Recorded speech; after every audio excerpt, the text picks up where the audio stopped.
There is a particular kind of pain that comes from being destroyed by someone you trusted completely. It is not the sharp, sudden pain of a physical wound. It is slower. It spreads through your life like poison through groundwater, contaminating everything it touches until you wake up one morning and realize that everything you worked for, everything you believed about yourself, has been systematically demolished by the person you once considered a mentor. I know this pain intimately because I lived it for nearly 2 years, and I am telling you this story not because I want sympathy, but because I want you to understand what happens when a good person is pushed too far, when every legal avenue is closed, and when the only option left is to become smarter, more patient, and more ruthless than the person who tried to annihilate you. My name is Marcus Reynolds. I am 34 years old, and 18 months ago I was the rising star at Whitmore Consulting, one of the most prestigious management consulting firms in Chicago. Today, Jonathan Whitmore, the man who founded that company, the man who once called me his protege, is facing criminal charges for fraud. His reputation is in ruins, and his wife has filed for divorce. None of that would have happened if he had simply left me alone. But he could not do that. His ego would not allow it, and that ego became the weapon I used to take him apart, piece by piece. I need you to understand where I came from to appreciate what Jonathan Whitmore took from me. I grew up in Gary, Indiana, a place that most people only drive through on their way to somewhere else. My father worked in a steel mill until it closed when I was 12. After that, he bounced between jobs, maintenance work mostly, anything he could find. My mother worked double shifts as a nurse at the county hospital. We were not poor in the way that makes for dramatic stories. We had a roof over our heads and food on the table. But there was never anything extra, never any cushion. If the car broke down, that was a crisis. If someone got sick, that was a catastrophe. I learned early that security was not something you were given. It was something you had to build for yourself, brick by brick. I was the first person in my family to go to college. I went to the University of Illinois on a combination of scholarships and loans that I am still paying off today. I studied business administration because I wanted to understand how the world actually worked, how money moved, how companies succeeded or failed, how people with nothing could build something from the ground up. I graduated summa cum laude, and then I took a job at a mid-sized consulting firm in Indianapolis, where I spent 5 years learning everything I could about operations, strategy, and client management. But I always had my eye on the big leagues. In the consulting world, that meant places like McKinsey, Bain, or BCG. Or, if you wanted something more specialized, it meant boutique firms that had built their reputations on doing one thing extraordinarily well. Whitmore Consulting was one of those firms. They specialized in helping struggling mid-sized companies restructure and turn around. Their success rate was remarkable. Companies that hired Whitmore either recovered or they were sold off in the most advantageous way possible for their stakeholders. There were no messy bankruptcies, no drawn-out failures. Jonathan Whitmore had built something impressive, and I wanted to be part of it. I applied 3 times before I even got an interview. When I finally sat down across from Jonathan Whitmore himself, I was 30 years old, and I had never been more nervous in my life. He was tall, silver-haired, impeccably dressed in a suit that probably cost more than my monthly rent. But what struck me most was his charm. He had this way of making you feel like you were the most interesting person in the room, like everything you said mattered. He asked me about my background, and when I told him about Gary, about my father and the steel mill, he leaned forward with what seemed like genuine interest. He told me that he admired people who came from nothing and built themselves up. He said the consulting world needed more people with real-world experience, not just Ivy League graduates who who had never struggled a day in their lives. By the end of that interview, I would have walked through fire for Jonathan Whitmore. That is how good he was. That is how completely he had me fooled. I started at Whitmore Consulting in March of 2019. The firm had about 50 employees at the time, big enough to handle major clients, but small enough that everyone knew everyone. My starting position was senior consultant, which meant I was leading small teams on client engagements while reporting to one of the firm's 4 managing directors. Within 6 months, I had distinguished myself as someone who could handle difficult clients and deliver results ahead of schedule. Jonathan began to take notice. He started inviting me to sit in on partner meetings. He introduced me to important clients. He told me more than once that I reminded him of himself when he was younger. I should have seen the warning signs even then. Whenever someone tells you that you remind them of themselves, what they are really saying is that they see you as a reflection of their own greatness. They are not paying you a compliment. They are feeding their own ego. But I was too grateful, too eager to believe that I had finally found a mentor who valued me for my abilities. I did not see the trap that was being set. The first 2 years at Whitmore Consulting were the best of my professional life. I was promoted to managing director faster than anyone in the firm's history. I was given my own team, my own clients, and a compensation package that allowed me, for the first time, to actually save money. I bought a small house in the Lincoln Park neighborhood. I started dating someone I actually had time for. I called my mother every Sunday and told her that all of those sacrifices, all of those double shifts, had been worth it. Her son had made it.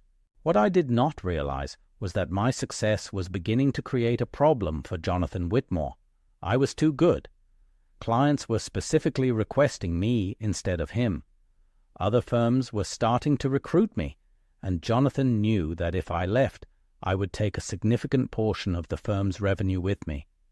To a secure person, a confident leader, this would have been a reason to promote me to partner, to lock me in with equity and long-term incentives. But Jonathan was not secure. Behind all that charm and charisma was a deeply insecure man who could not tolerate anyone threatening his position as the undisputed star of his own company. The event that changed everything happened in November of 2021. We had been working with a mid-sized manufacturing company in Ohio called Riverside Industries.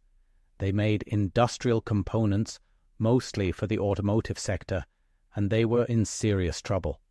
Their main customer, a major car manufacturer, had moved most of its production to Mexico, and Riverside's revenue had dropped by 40% in 2 years. They were hemorrhaging cash and running out of time.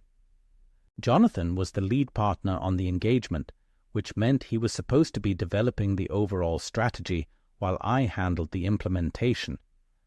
But Jonathan had become increasingly distracted over the previous year. He was traveling constantly, meeting with potential investors for a side venture he had started, a commercial real estate fund that he was trying to get off the ground. He would show up for client meetings unprepared, rely on me to fill in the gaps, and then take credit for everything in front of the Riverside board. I did not mind at first. That was just how consulting worked. Senior partners got the glory while the people below them did the actual work.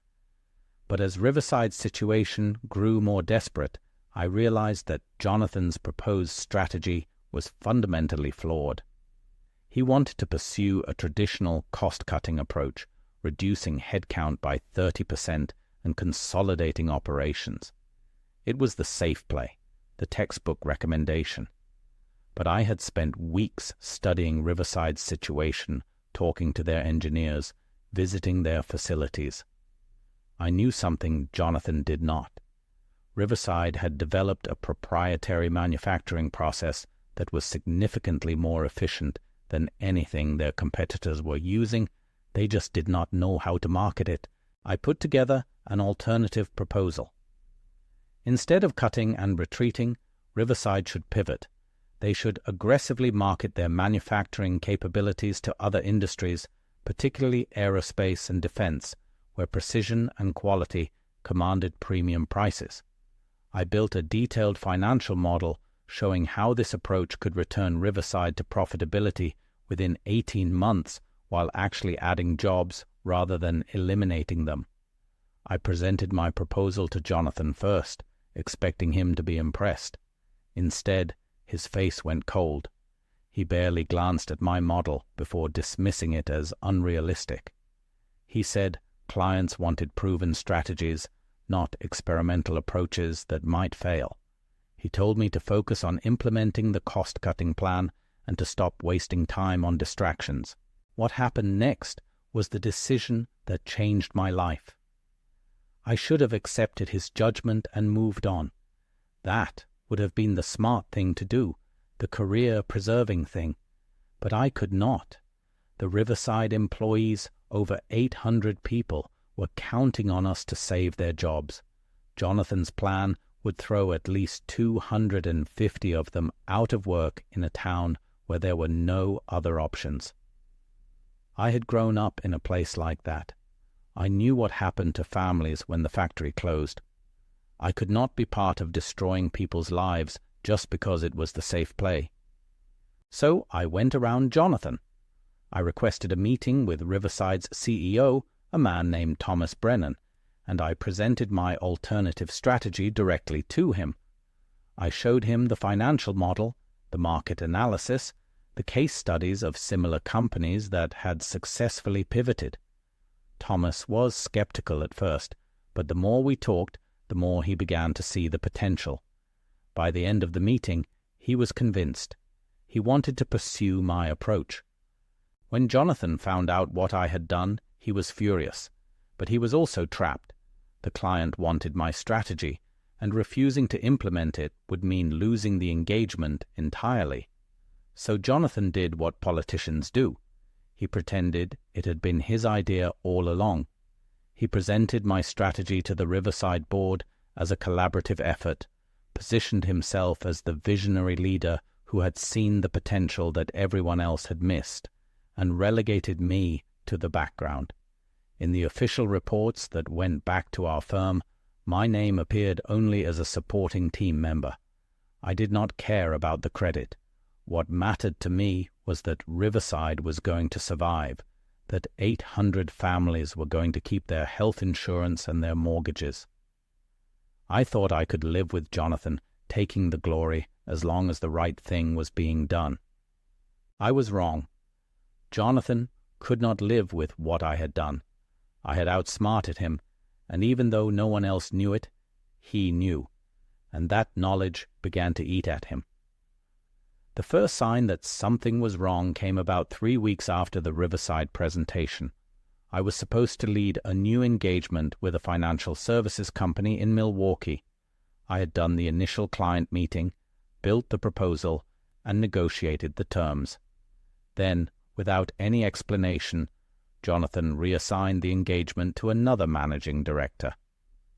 When I asked him about it, he said that he wanted to give other team members development opportunities.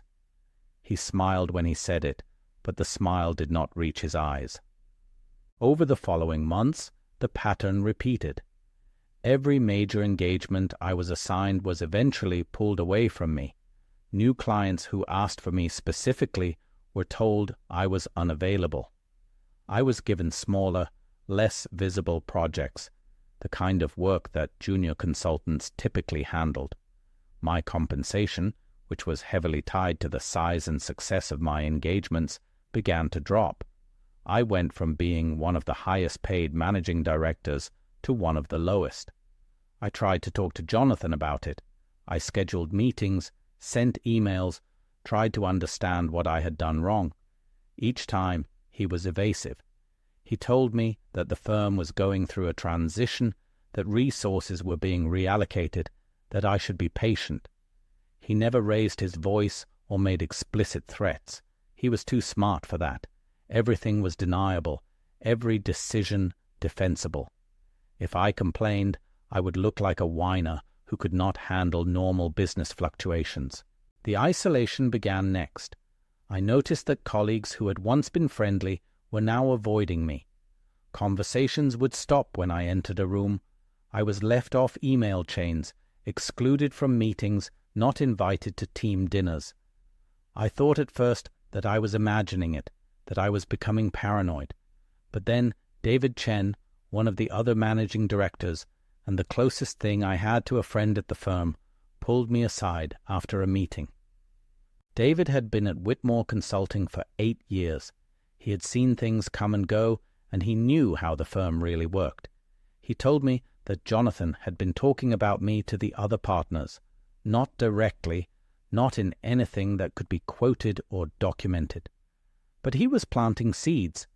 He was suggesting that I was difficult to work with, that clients had complained, that my judgment had become unreliable. He was telling people that he was trying to help me, that he was giving me easier assignments to let me recover from whatever personal problems I was dealing with. I felt the blood drain from my face as David spoke. Jonathan was not just demoting me. He was constructing a narrative, a story that would justify whatever he decided to do next. By the time he was finished, everyone would believe that my downfall had been my own fault, that Jonathan had done everything he could to save me, but ultimately had no choice. It was a masterful piece of manipulation, and I had not seen it coming until it was almost complete. I asked David why he was telling me this. He was taking a risk by warning me. If Jonathan found out, David's career would be next. David was quiet for a long moment. Then he said that he had seen Jonathan do this before, years ago, to another rising star who had threatened his position. That person had been a woman named Linda Vasquez, one of the most talented consultants the firm had ever had. She had challenged Jonathan on a strategic decision, been proven right, and within a year she was gone. Officially, she had resigned for personal reasons. Unofficially, Jonathan had made her life so miserable that she had no choice. David told me that Linda had tried to fight back and lost. She had not understood what she was dealing with until it was too late. He said that if I wanted to survive, I needed to start documenting everything, every email, every decision, every meeting. I needed to build a record of what was being done to me because there would come a day when I would need proof, and by then it would be too late to gather it. That night I went home and sat in my kitchen for a long time, staring at the wall. I had worked so hard to get to where I was. I had sacrificed relationships, missed holidays, given everything I had to build a career I could be proud of. And now it was all being taken away, not because I had failed, but because I had succeeded too well, because I had made a powerful man feel threatened.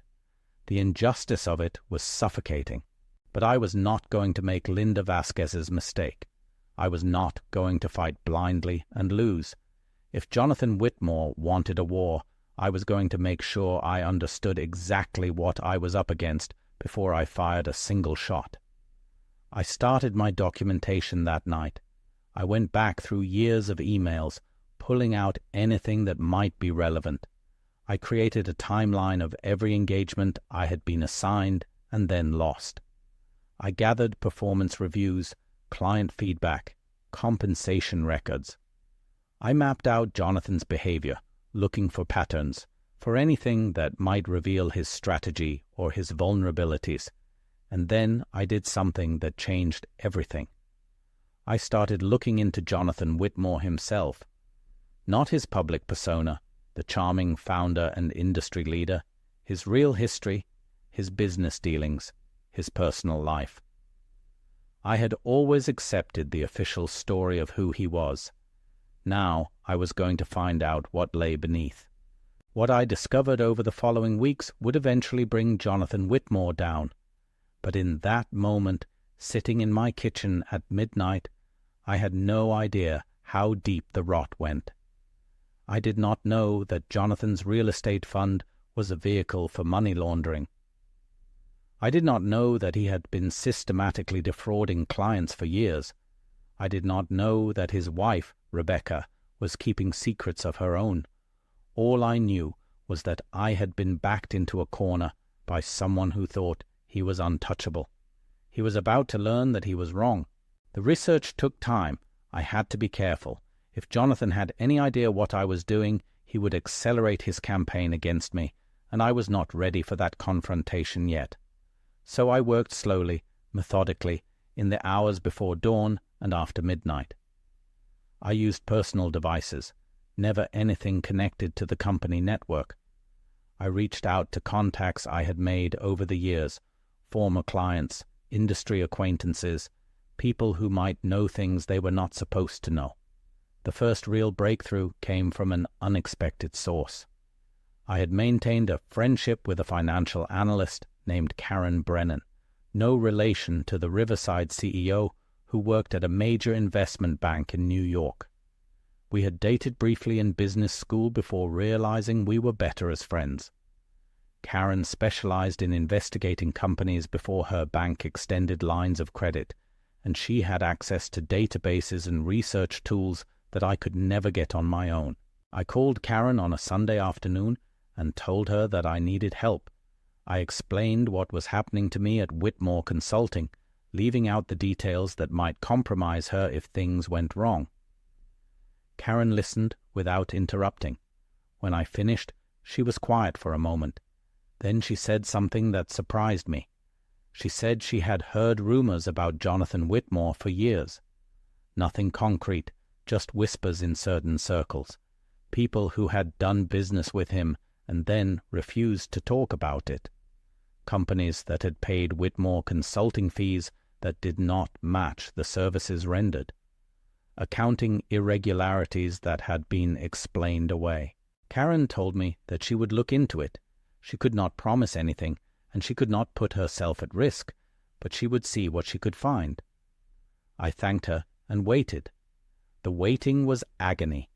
Every day at the office felt like walking through a minefield.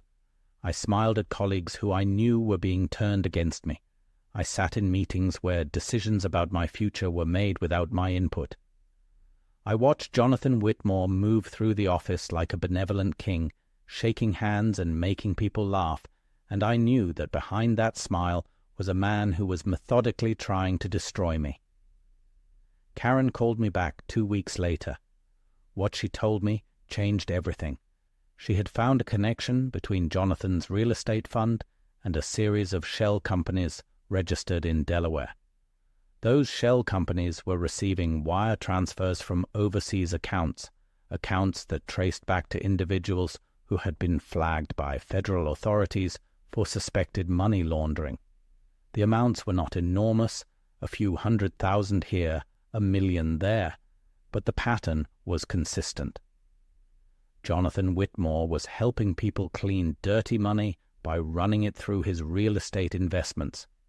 I asked Karen how she had found this. She told me that once you knew what to look for, the trail was not hard to follow. Jonathan had been careful, but not careful enough. He had relied on the assumption that no one would ever look, that his reputation and his connections would protect him. He had been right for years. But now someone was looking. I asked Karen what I should do with this information. She told me that I was not ready to use it yet. If I went to the authorities now, with only circumstantial evidence and a clear personal motive, I would be dismissed as a disgruntled employee trying to take down my boss. I needed more. I needed documentation of specific transactions, witnesses who could testify, a case that was ironclad, and I needed to do it in a way that did not expose myself to accusations of theft or hacking. Everything had to be obtained through legal channels, or Jonathan's lawyers would tear it apart. So I kept digging. I found excuses to request financial records from the firm's accounting department, citing due diligence on client engagements. I built relationships with administrative staff who had access to documents I needed, always being careful never to ask for anything inappropriate, just to be friendly enough that they might share information voluntarily. I reached out to former employees of Jonathan's real estate fund, people who had left under circumstances that suggested they might have stories to tell. And one of those former employees was a woman named Michelle Torres. She had worked as an accountant for Jonathan's fund for 3 years before resigning abruptly. When I tracked her down through LinkedIn, she was initially reluctant to talk. She said she had signed a non-disclosure agreement and she could not discuss her former employer. But when I explained who I was and what was happening to me, her resistance began to crack. She agreed to meet me for coffee, somewhere far from the city where we would not be seen.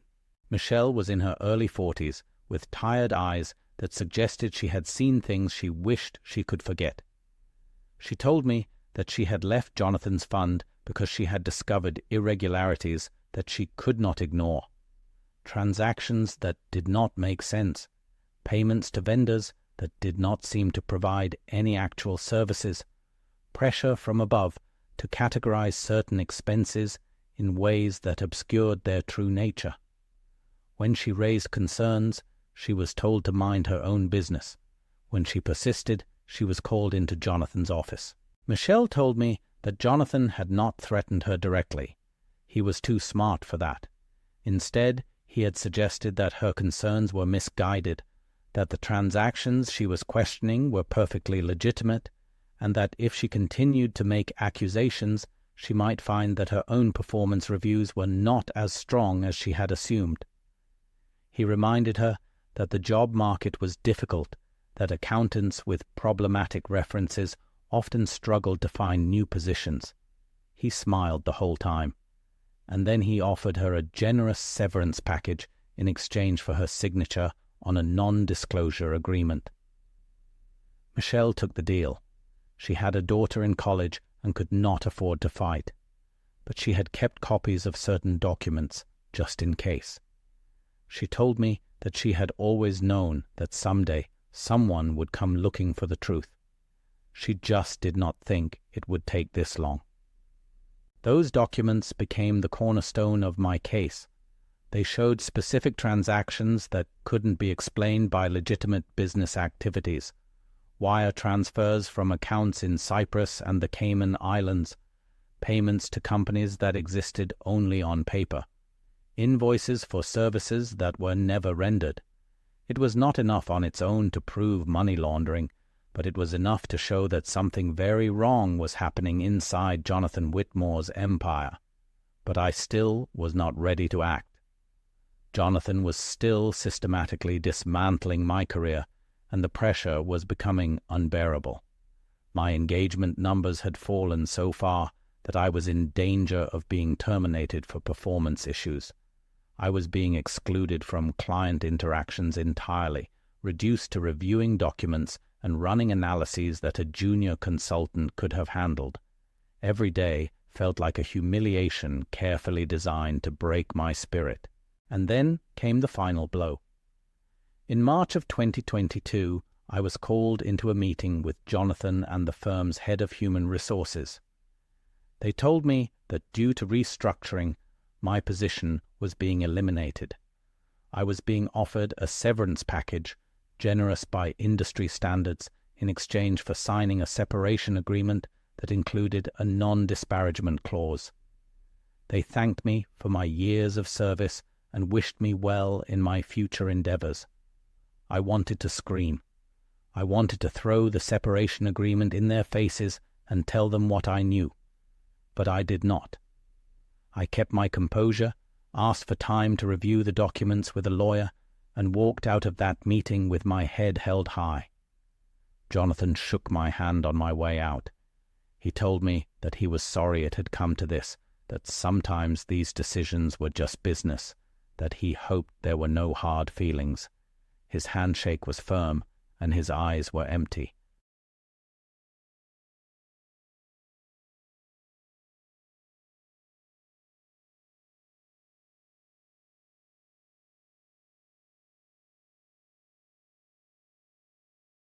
I went home that afternoon and sat in the same kitchen where this had all started, where I had first realized what Jonathan was doing to me.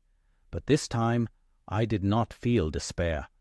I felt clarity. Jonathan thought he had won.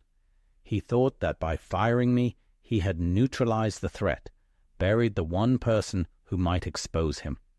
He had no idea that he had just made the biggest mistake of his life, because now I had nothing to lose. Over the following weeks, I prepared my case. I consulted with lawyers who specialized in whistleblower protections and corporate fraud.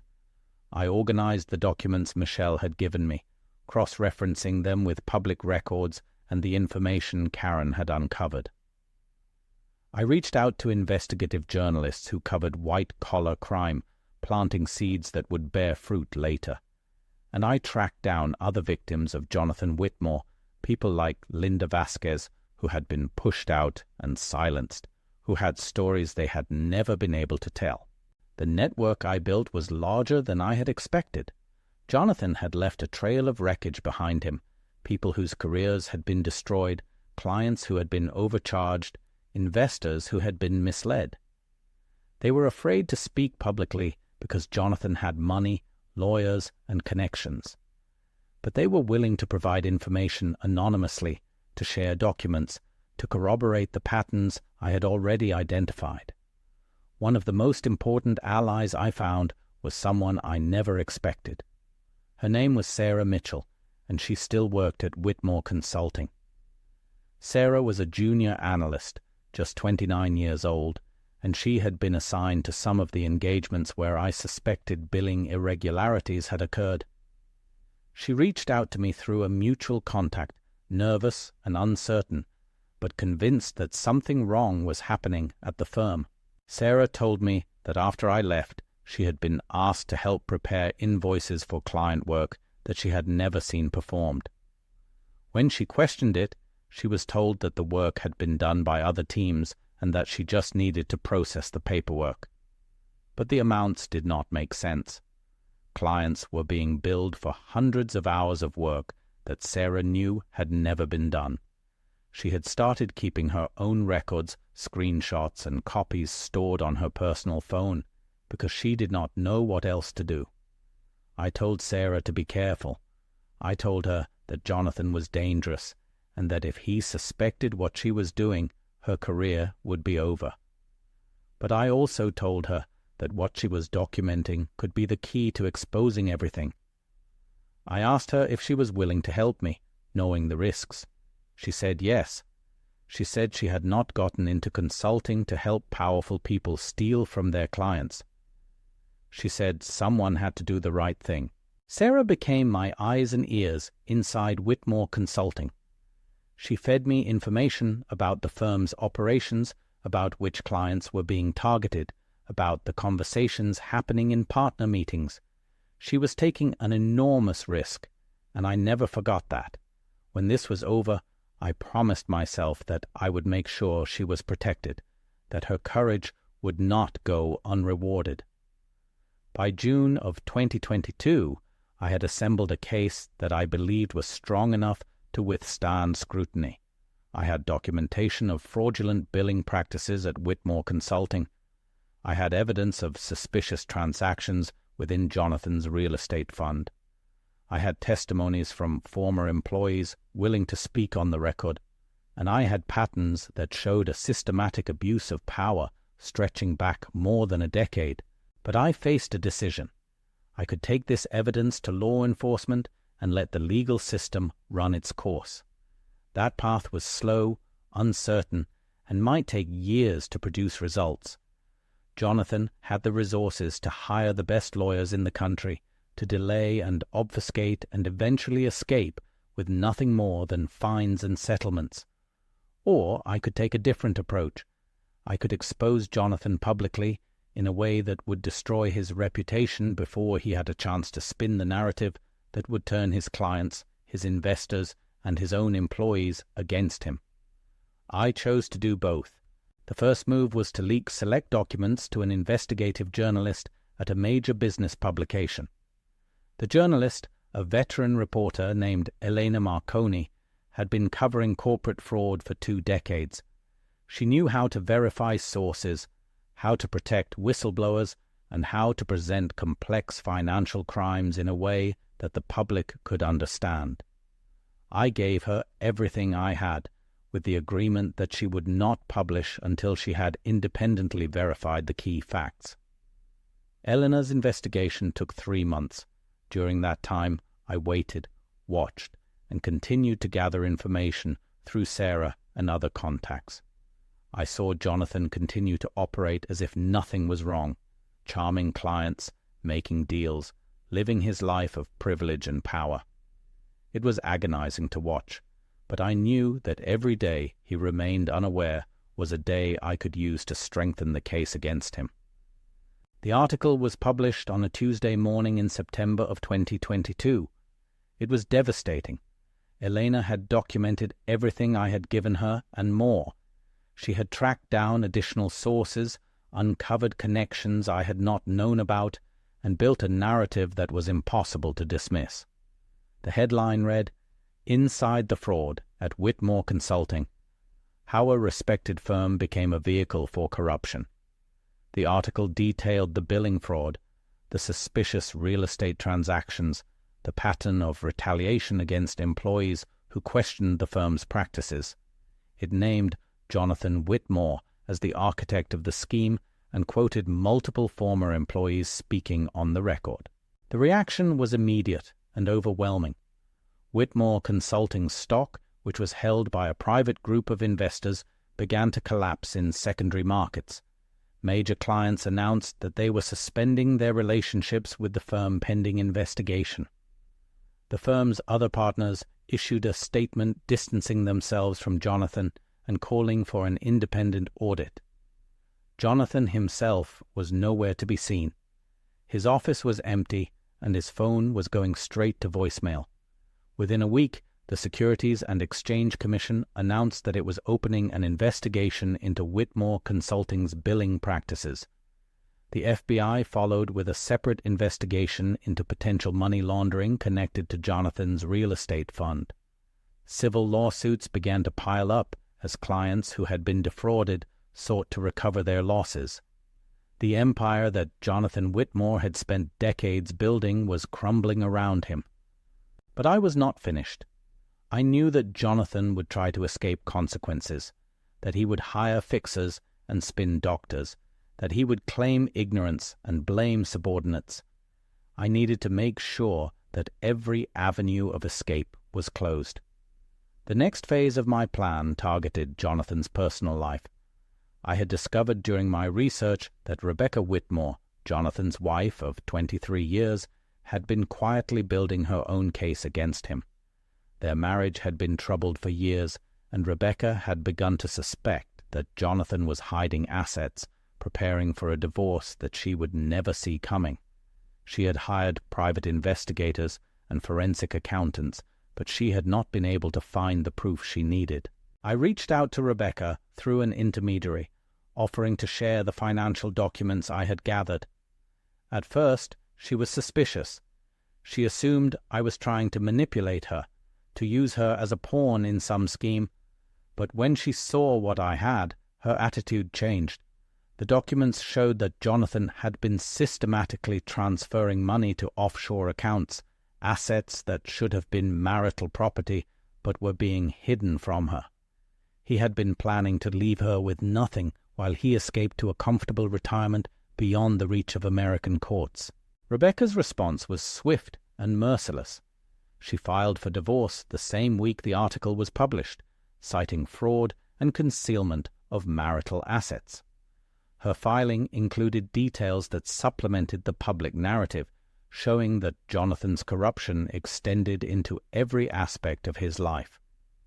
The divorce proceedings became a secondary front in the war against Jonathan, generating more headlines, more scrutiny, more damage to his reputation. I watched all of this unfold with a mixture of satisfaction and unease. I had set these events in motion. I had been the catalyst for Jonathan Whitmore's destruction. But as the weeks passed and the consequences multiplied, I began to question whether I had gone too far. Jonathan was facing criminal charges that could put him in prison for decades. His family was being torn apart. His name was synonymous with fraud and corruption. I had wanted justice, but what I was witnessing looked more like annihilation. The doubt was sharpest late at night, when I lay awake replaying every decision I had made. I thought about what my mother would say if she knew the full extent of what I had done. She had raised me to be honest, to work hard, to succeed on my own merits. Would she be proud of how I had achieved this victory? Or would she be troubled by the calculation, the patience, the willingness to destroy a man completely? But then I would remember what Jonathan had done to me. Not just the career destruction, but the malice behind it. He had tried to erase me because I had dared to be better than him.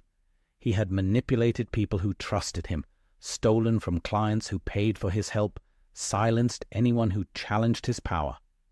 The pain I was feeling was a luxury, a sign that I still had a conscience. Jonathan Whitmore had never felt such doubt in his life. He had hurt people without hesitation and slept soundly every night. I decided that I could live with what I had done. I could live with being the instrument of his downfall. The world was better with Jonathan Whitmore exposed than with him continuing to prey on the vulnerable. That was the truth I held on to when the doubts became too loud. The criminal trial began in January of 2023. Jonathan Whitmore faced multiple counts of wire fraud, money laundering, and obstruction of justice. The prosecution's case was overwhelming. They had the documents, the witnesses, the patterns of behavior. Jonathan's lawyers tried to argue that he had been unaware of the fraud, that rogue employees had acted without his knowledge. But the evidence showed his direct involvement at every stage. Emails in his own handwriting, signatures on falsified documents, recordings of phone calls where he instructed subordinates on how to deceive clients. I was called to testify as a witness for the prosecution. It was the first time I had seen Jonathan in person since the day I was fired. He looked diminished, smaller somehow, his silver hair unkempt and his eyes hollow. When I took the stand, he stared at me with undisguised hatred. I stared back without flinching. I told the jury everything I knew about how the firm operated, about the culture of fear and secrecy that Jonathan had cultivated, about the retaliation I had faced for doing the right thing. The cross-examination was brutal. Jonathan's lawyers tried to paint me as a bitter former employee with a vendetta, someone who had fabricated evidence to destroy a man who had given me every opportunity. They questioned my motives, my credibility, my character. But I had prepared for this. I answered every question calmly, supported every claim with documentation, refused to be rattled or provoked. By the time I stepped down from the stand, I could see that the jury believed me. Jonathan Whitmore was convicted on all counts in March of 2023. The judge sentenced him to 12 years in federal prison, citing the systematic nature of his crimes and his refusal to take responsibility. As Jonathan was led out of the courtroom in handcuffs, he looked back at me one last time. I expected to see anger or hatred. Instead, I saw something else. Fear. The fear of a man who had finally realized that his power was gone, that the walls he had built to protect himself had come crashing down, and that he would spend the rest of his life paying for what he had done. I walked out of that courtroom into a bright spring morning. The sun was warm on my face, and the air smelled like new beginnings. I thought about everything that had brought me to this moment, the years of struggle, the betrayal, the long nights of planning and doubt. I thought about my father, who had taught me that hard work and integrity were the foundations of a good life. I thought about my mother, who had sacrificed so much so that I could have opportunities she never had. I thought about David Chen and Michelle Torres and Sarah Mitchell, people who had risked their own safety to help me because they believed in doing the right thing, and I thought about Jonathan Whitmore, who was about to begin a journey through the federal prison system, stripped of everything that had once made him powerful. He would have years to think about the choices he had made, the people he had hurt, the moment when he had decided to destroy me instead of simply accepting that I was better than him at something. I hoped it would haunt him. I hoped that every night in his cell he would remember the rising star he had tried to crush and the price he had paid for his arrogance. In the months following the trial, I began to rebuild my life. The publicity from the case had made me somewhat famous in the consulting world, though not always in a positive way. Some people admired what I had done and saw me as a whistleblower who had exposed corruption at great personal risk. Others viewed me with suspicion, wondering if I was the kind of person who might turn on them someday. I understood both reactions. I had become something that made people uncomfortable, a reminder that the powerful were not always untouchable. I did not return to consulting. The industry felt tainted to me now, too closely associated with the worst experience of my life. Instead, I started my own firm, a small advisory practice focused on helping companies establish genuine ethical cultures, not the performative compliance programs that most organizations use to check boxes, but real systems designed to catch and address problems before they became crises. It was a niche market, but I found clients who valued what I had learned through my experience with Jonathan Whitmore. Sarah Mitchell left Whitmore Consulting shortly after the verdict and came to work for me. She became my first employee and eventually my partner. Together, we built something we were proud of, a company that practiced what it preached, that treated employees with respect, that never compromised its integrity for a quick profit. It was smaller than my old career trajectory had promised, but it felt right in a way that the corner offices and compensation packages never had. David Chen stayed at what remained of Whitmore Consulting through its bankruptcy and restructuring. He became one of the leaders of the reorganized firm, working to repair the damage and restore trust with clients. He told me once that he sometimes felt guilty for not speaking up sooner, for not doing more to stop Jonathan when he had the chance. I told him that we all carry guilt for the things we did not do. What mattered was what we chose to do when the moment finally came. Michelle Torres used her experience to become an advocate for corporate whistleblowers. She testified before Congress about the retaliation that insiders face when they try to expose wrongdoing and pushed for stronger protections for people who speak up. I saw her on television sometimes, telling her story, and I felt proud to have been part of the chain of events that led her there. Rebecca Whitmore received a substantial settlement in her divorce, including assets that Jonathan had hidden overseas. I heard that she remarried a few years later to someone who made her happy in ways that Jonathan never had. I never spoke to her directly after the trial, but I hoped she found the peace she deserved. As for Jonathan, he served 8 years of his 12-year sentence before being released for good behavior. I followed the news of his release with mixed emotions. Part of me still harbored the cold anger that had driven my revenge, but another part, a part that had grown stronger over time, recognized that continuing to focus on Jonathan Whitmore was a trap. He had taken years of my life already. I was not going to give him any more. The last I heard, Jonathan was living in a small town in Arizona, far from the centers of power where he had once thrived. He had no consulting practice, no real estate fund, no empire. He had his freedom and whatever money his lawyers had managed to shield from the judgments and settlements. It was a diminished existence for a man who had once considered himself a titan of industry. I supposed that was a form of justice, too.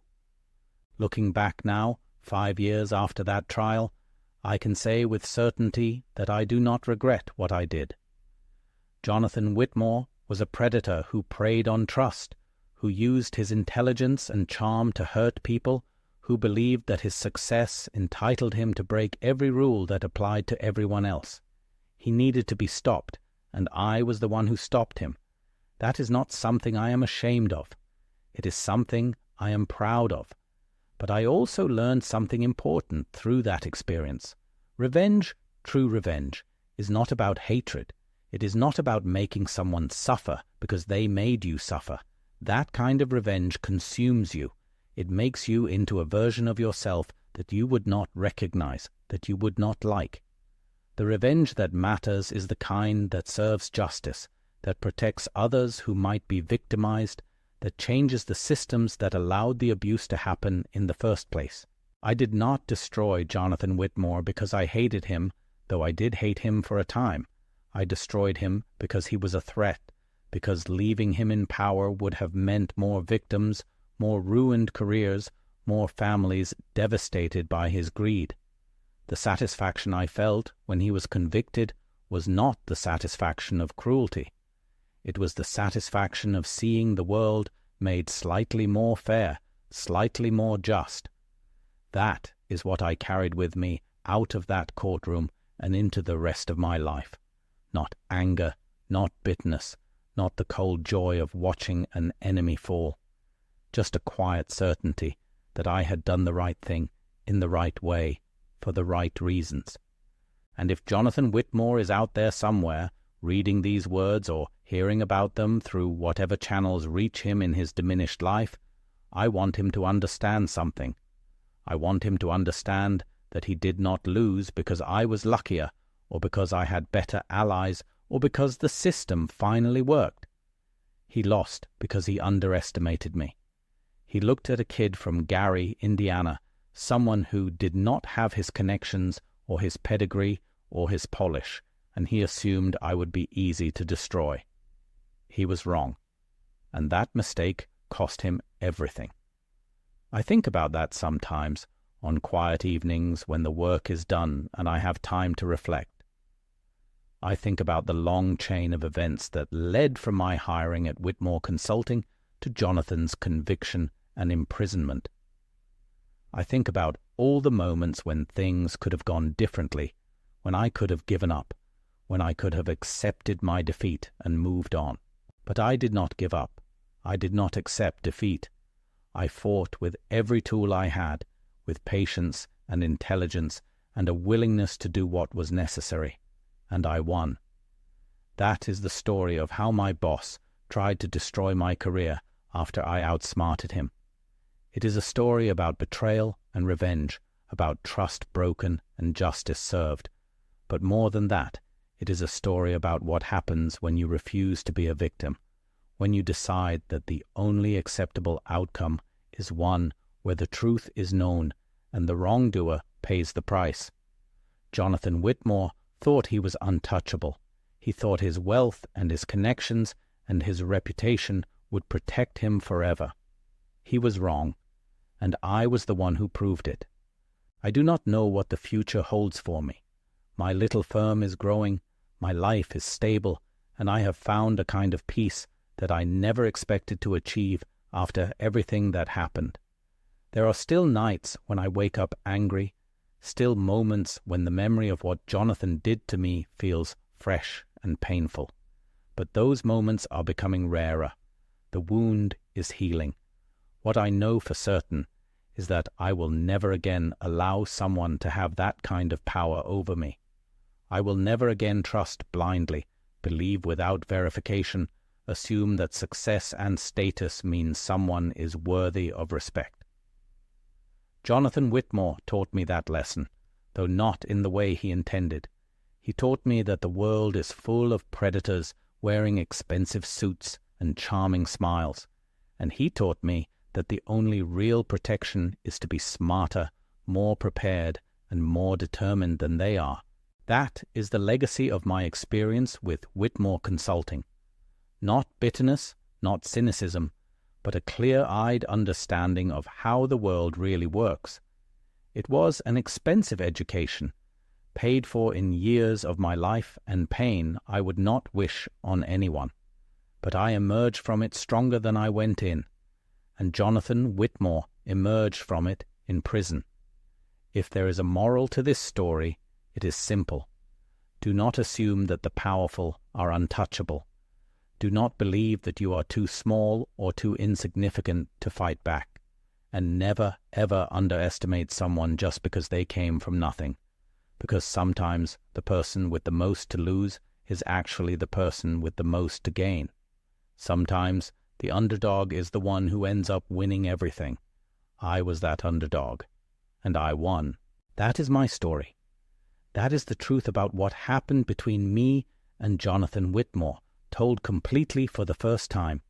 I hope it gives hope to anyone out there who is facing their own betrayal, their own impossible situation, their own enemy who seems too powerful to defeat.